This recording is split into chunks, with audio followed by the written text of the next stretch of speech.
Picture this, a 124-year-old Indian motorcycle company just sold nearly 1 million bikes in a single year.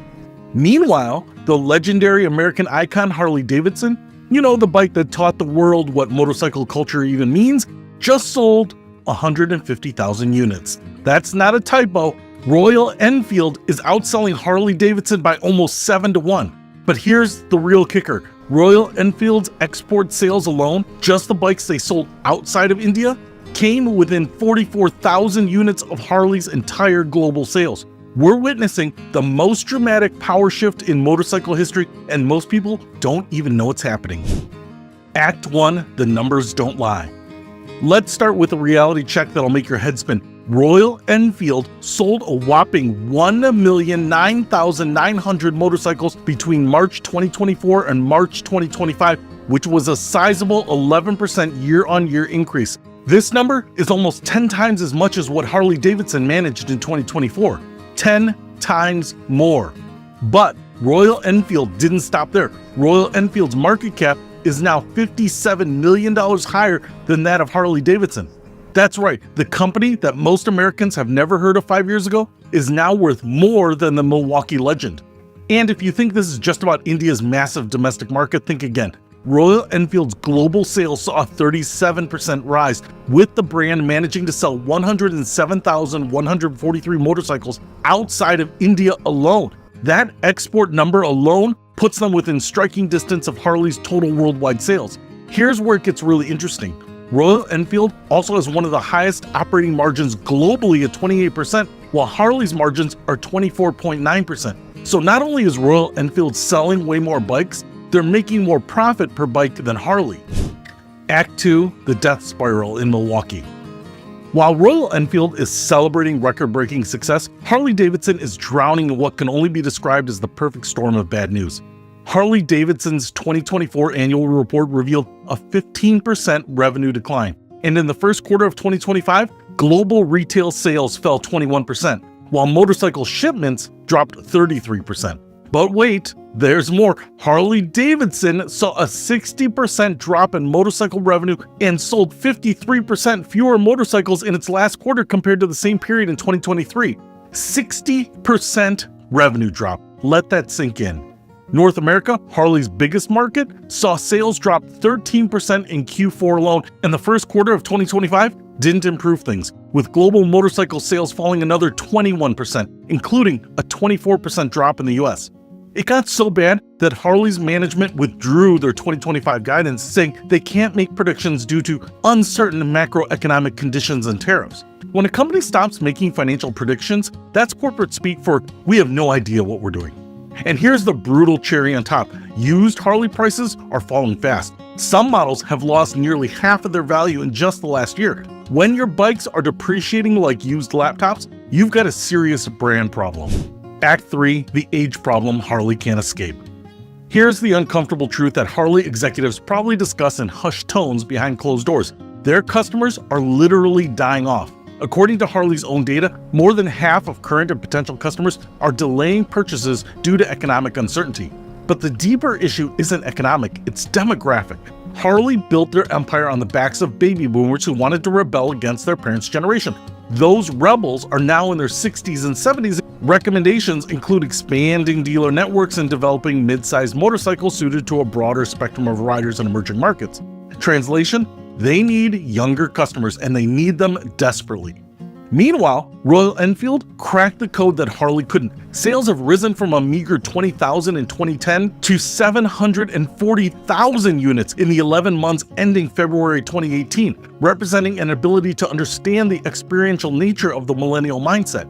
The Indian millennials that Royal Enfield courted weren't just buying motorcycles, they were buying into a lifestyle that blended tradition with modernity.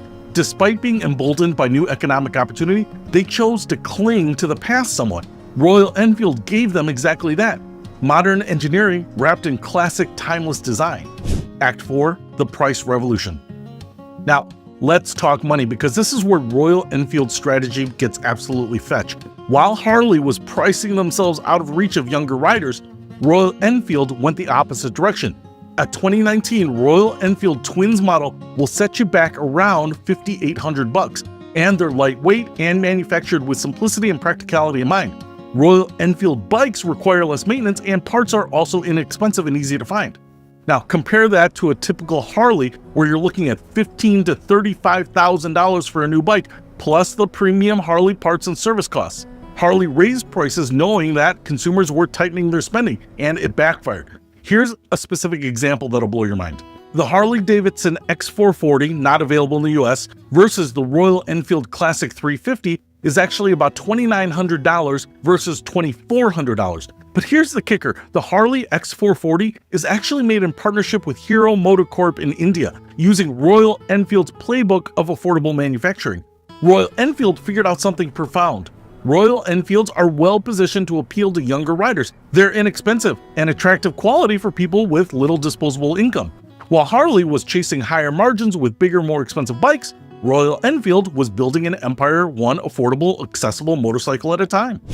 Act 5, Community Building Mastery. Now, here's where Royal Enfield really shows their genius, community building. Harley invented the motorcycle club scene with HOG, Harley Owners Group, but Royal Enfield took that concept and supercharged it for the social media age. Royal Enfield's One Ride event brings over 40,000 riders across 1,500 rides in 60 countries, creating a true 24-hour global celebration spanning all time zones. This isn't just a marketing event, it's a movement. One Ride has grown exponentially since its debut in 2011, witnessing merely 14 countries and 23 Indian cities participating. The 2024 edition achieved a record participation with 41,730 riders across 66 countries. But Royal Enfield didn't stop with one annual event. They created an entire ecosystem of experiences. The Himalayan Odyssey is an epic journey into the Himalayas on a Royal Enfield motorcycle, and this year marked 20 years of their flagship ride with 100 riders from all over the world heading to Sanskar Valley and Siachen Base Camp. Think about that for a second. Royal Enfield is taking paying customers on an 18-day, 3,000-kilometer adventure through some of the world's most challenging terrain. They crossed various locations and witnessed open sky tall mountains as far as the human eye could see. Moreover, with barely any cellular network, there was no disturbance. The event took people away from their mundane lives. This is experiential marketing at its finest. Royal Enfield utilizes email marketing, events like Rider Mania and the Himalayan Odyssey, fostering community engagement and brand loyalty. Act 6, the global strategy. Royal Enfield didn't just stumble into success. They executed a brilliant global expansion strategy that Harley completely missed. Like Honda in 1959, Royal Enfield was looking to expand to the American and European markets, and Royal Enfield opened a fully owned North American subsidiary, headquartered in Wisconsin, with plans to use innovative marketing to sell bikes to new riders. Wisconsin, they literally set up shop in Harley's backyard. In the US, Royal Enfield saw an 11.6% increase in sales in 2024, further solidifying its presence in the market traditionally dominated by massive cruisers and superbikes. While Harley's sales were crashing, Royal Enfield was growing into Harley's home market. Royal Enfield now ranks as the 9th largest two-wheel manufacturer in the world. When considering only the motorcycle segment, it ranks 6th. Let me repeat that. Royal Enfield is now the 6th largest motorcycle manufacturer in the world.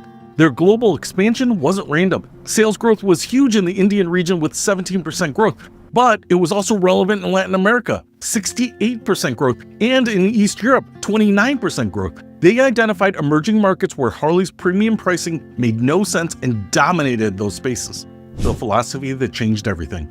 Here's what most people miss about Royal Enfield's success. It wasn't just about making cheaper bikes. It was about understanding a fundamental shift in what riders actually want. Royal Enfield's formula is working because of the refusal to play the traditional spec sheet game. Royal Enfield isn't trying to outgun Ducati or BMW, instead it's leaning hard into approachability, affordability, and aesthetic appeal. Their bikes are built for real roads, not racetracks. They're easy to learn and grow on, cheap to maintain, and cool without necessarily trying to be cool. This represents a massive cultural shift. Across global markets, motorcyclists are rethinking what they want out of their bikes. They don't ride motorcycles purely because they love the machines, they ride because of what they allow them to feel: freedom, self-expression, and belonging. Royal Enfield tapped into something Harley forgot. They tapped into the romanticism of the ride better than almost any other brand out there. Act 8, the manufacturing revolution. Here's a detail that most people overlook but explains everything. Royal Enfield completely reinvented motorcycle manufacturing. By 2013, the company opened a new primary factory in Chennai on the strength of increased demand. This was followed in 2017 by the inauguration of another new factory of similar size with a capacity of 600,000 vehicles per year. Think about those numbers. Royal Enfield built factories with a combined capacity of over 1 million motorcycles per year, while Harley was struggling to sell 150,000. That's not just confidence, that's industrial revolution level strategic thinking. The advantage to have lower cost of production is relevant, but not essential for Royal Enfield's success. It's not just about cheap labor, it's about efficient, modern manufacturing focused on what customers actually want, rather than what engineers think is cool. Act 9, the Harley death spiral. Meanwhile, Harley-Davidson has been making one strategic blunder after another. Harley's electric division, LiveWire, has failed to meet expectations. Initially positioned as a symbol of innovation, LiveWire has seen shipments fall and losses increase. Get this, LiveWire sold only 33 electric motorcycles in Q1 2025. 33. That's not even one per day. For context, Tesla sells more cars in an hour than LiveWire sold electric motorcycles in 3 months.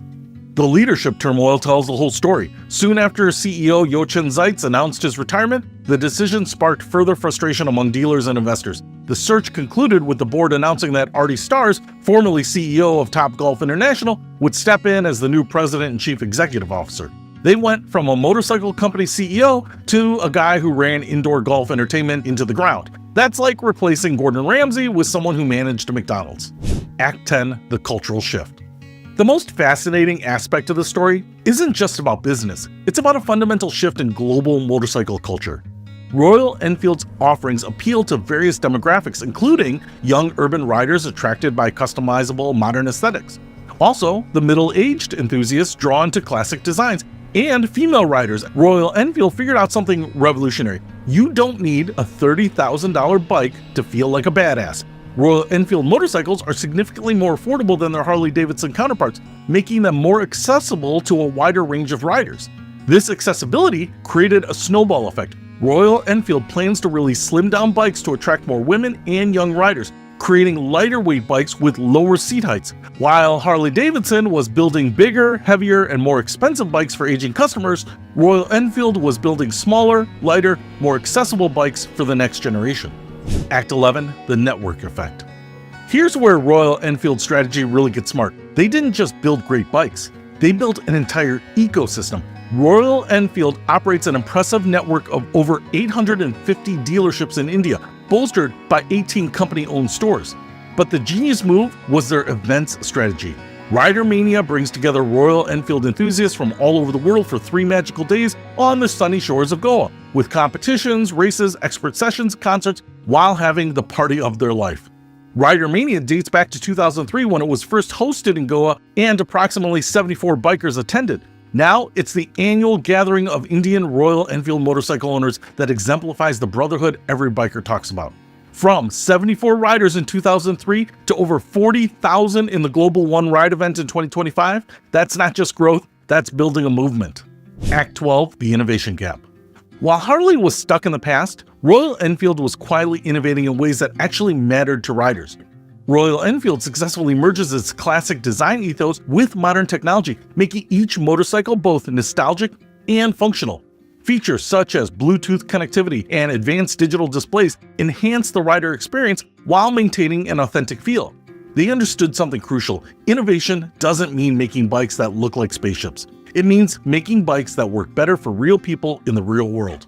Royal Enfield bikes are user-friendly and reliable, important qualities for people who need to travel to a job but don't want to take public transportation. They built motorcycles as transportation, not just toys for wealthy hobbyists. The new king of the road. So what did we learn from this motorcycle revolution? Royal Enfield didn't beat Harley-Davidson by accident. They executed a masterclass in understanding their customers, pricing strategy, manufacturing efficiency, and community building. Royal Enfield managed over 10 times the sales that Harley-Davidson was able to manage in 2024, hitting record sales of over 1 million motorcycles. Those aren't just numbers, they represent millions of people who chose accessibility over exclusivity, community over attitude, and smart engineering over marketing hype. The most telling statistic of all, 2 years ago, the gap between the market caps of the two companies was $13 billion. Royal Enfield's market cap is now $57 million higher than that of Harley Davidson. That's a $13 billion swing in favor of the company that most Americans still can't pronounce correctly. Harley Davidson taught the world what motorcycle culture could be, but Royal Enfield is showing the world what motorcycle culture should be: inclusive, accessible, adventurous, and focused on the pure joy of riding rather than the price tag of exclusivity. The revolution isn't coming, it's already here, and it's riding a Royal Enfield.